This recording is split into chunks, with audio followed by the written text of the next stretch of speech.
Assalamualaikum warahmatullahi wabarakatuh. Selamat pagi anak-anakku sekalian. Salam sejahtera untuk kita semua. Semoga kalian semua dalam keadaan sehat walafiat. Pertama-tama saya mengucapkan selamat datang kepada kalian yang sudah diterima di SMP Negeri 2 Balaraja ini. Selamat bergabung menjadi keluarga SMP Negeri 2 Balaraja. Semoga di tempat yang baru ini kalian belajarnya lebih giat lagi. Pada kesempatan ini saya perkenalkan dulu, nama saya Ibu Eti Kurniawati. Saya sehari-hari mengajar matematika. Nah, pada kesempatan ini saya akan menyampaikan materi tentang cara belajar efektif. Apa sih cara belajar efektif itu? Cara belajar efektif adalah cara yang menyenangkan. Mungkin kalian waktu di SD dulu belajarnya dipandu atau diajar oleh satu guru mata pelajaran, ya, guru kelas. Nah, tapi di SMP ini mungkin kalian akan menemui banyak sekali guru. Jadi ada 11 mata pelajaran, maka kalian akan bertemu dengan 11 orang guru. Nah, sudah hampir setahun lebih kita dalam keadaan kondisi pandemik COVID-19, ya.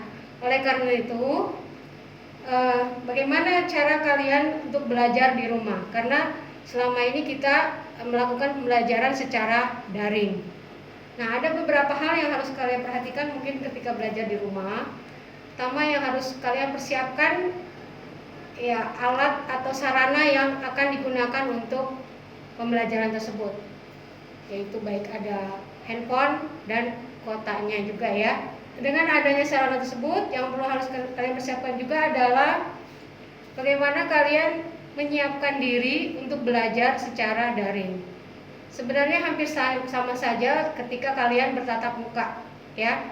Jadi mungkin di sini kalau secara daring kalian belajar di rumah sendiri-sendiri atau hanya melalui internet, ya, menggunakan alat handphone dan sebagainya. Nah, yang harus kalian persiapkan, kalian harus mempersiapkan tempat belajarnya dengan cara memodifikasi bagaimana ruang belajar itu menjadi menyenangkan, ya. Misalkan ada tempat khusus lah, misalkan supaya tidak ada gangguan, ya. Jadi ada tempat khusus untuk belajar. Kemudian yang kedua yang harus kalian lakukan juga, anggaplah bahwa ketika belajar itu anggap seperti luring, artinya apa? Seperti tatap muka, ya. Jadi kalian pertama harus persiapkan, jangan lupa bangun pagi, ya, sesuai dengan jadwal. Nanti kalian akan mendapatkan jadwal mata pelajaran, ya, dari sekolah sesuai dengan jam pelajarannya, maka itu harap diikuti sesuai dengan jadwalnya. Misalkan bangun pagi-pagi, ya, seperti biasa. Jangan sampai terlambat, ya. Tetap bangun pagi, kemudian mandi, kemudian sarapan, dan siap untuk mengikuti pelajarannya. Jadi selama pembelajaran waktu daring itu kalian tetap harus fokus, ya. Jadi seperti biasa, siapkan diri untuk pembelajaran hari itu sesuai dengan jadwalnya. Kemudian persiapkan bangun pagi, mandi, sarapan, kemudian ikuti pelajaran sesuai dengan jadwal yang diberikan. Nah, usahakan materi-materi yang penting yang diberikan oleh guru pada saat pembelajaran tersebut dicatat dengan rapi, ya. Kemudian yang ketiga adalah kalian hindari adanya multitasking. Artinya multitasking itu artinya karena kalian belajar di rumah itu seperti lebih fleksibel dan santai sehingga bisa melakukan segala hal dalam satu waktu. Nah, usahakan ketika jam belajar tersebut kalian tidak melakukan hal yang lain, tetapi tetap fokus ke materi pelajaran, sehingga materi pelajaran yang disampaikan nanti bisa kalian pahami, ya. Yang keempat adalah usahakan juga jaga kondisi kesehatan. Ya, kita dalam kondisi seperti ini tetap kita harus jaga makanannya, ya, kemudian istirahat yang cukup.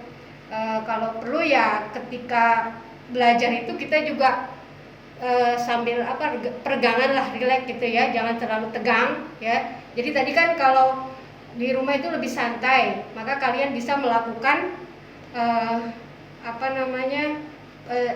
menjaga kesehatan itu bisa dilakukan seperti itu ya. Kemudian yang terakhir ya, kalian tetap bersosialisasi, artinya bahwa ketika sedang pembelajaran itu, kalian bisa saja nanti setelah setelah ada materi atau tugas-tugas yang lain, kalian bisa diskusi dengan temannya, misalkan yang melalui chatting atau dengan video call ya. Jadi kalian bisa tetap belajar walaupun jaraknya atau berjauhan atau tidak bertemu secara langsung. Jadi tetap bisa saling berkomunikasi. Nah, mungkin itu beberapa cara yang bisa kalian lakukan selama di rumah. Bahwa yang tetap harus kalian lakukan adalah kalian tetap harus belajar fokus seperti anggap saja itu adalah seperti belajar tatap muka, supaya kalian bisa menyerap materi dengan baik. Nah, itu saja mungkin yang bisa saya sampaikan. Semoga kalian bisa memahami. Saya ucapkan selamat belajar di rumah. Jangan lupa tetap menjaga protokol kesehatannya ya. Jika ada tugas-tugas dari guru yang harus dikumpulkan, juga itu harus dikerjakan dengan tepat waktu.